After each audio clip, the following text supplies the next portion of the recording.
Perhaps the most important thing to do when you're answering a story problem is just to understand what the problem is. And a lot of times the first step in doing that is to draw a picture of what's going on so you can visualize things and label what's going on in the problem. So here we have a rectangular garden. I'm going to draw a rectangle. That's my garden. I'm probably growing stuff in it. I don't know what it is. I don't care. What I know about the garden is that the length is 5 feet longer than the width. And I don't know what these things are. I'm probably going to have to introduce some variables, and I think I just want to play with some stuff for a minute. So I know that the length is 5 more than the width. So I'm going to pretend for a second that the width is 10. If the width is 10, the length is going to be 5 more than that. I'll add 5 to get to 15. So when I add 5 to the width, I'll get the length. The issue here is that I don't know what the width is. So I'm going to use a variable there. Use w for width, and as soon as I know that, the length over here is going to be 5 more than that. 5 more than w is w plus 5.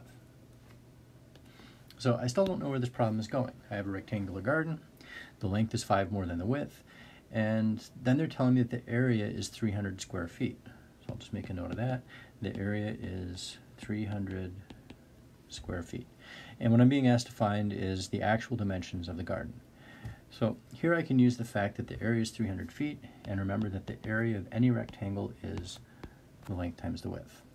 For this particular problem, we were told the area is 300. We've used the variable w for the width, and then instead of using L for the length, remember the length was 5 more than the width, I know that the length is w plus 5. As soon as I'm here, I have an equation that I can solve. And once I know w, I can come back over here and figure out what L is. So this is a quadratic equation because I'm going to have a w squared. To solve a quadratic equation, the first thing you want to do is get everything equal to 0. So I will subtract 300 from both sides.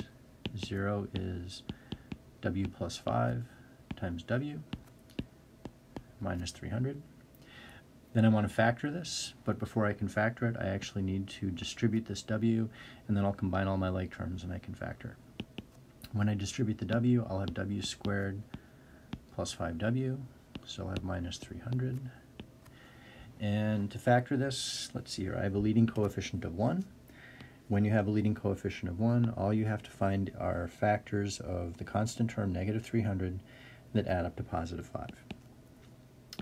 So not w squared, but w is going to have to multiply w, and then the factors of negative 300 that add to 5 will go in as my lasts.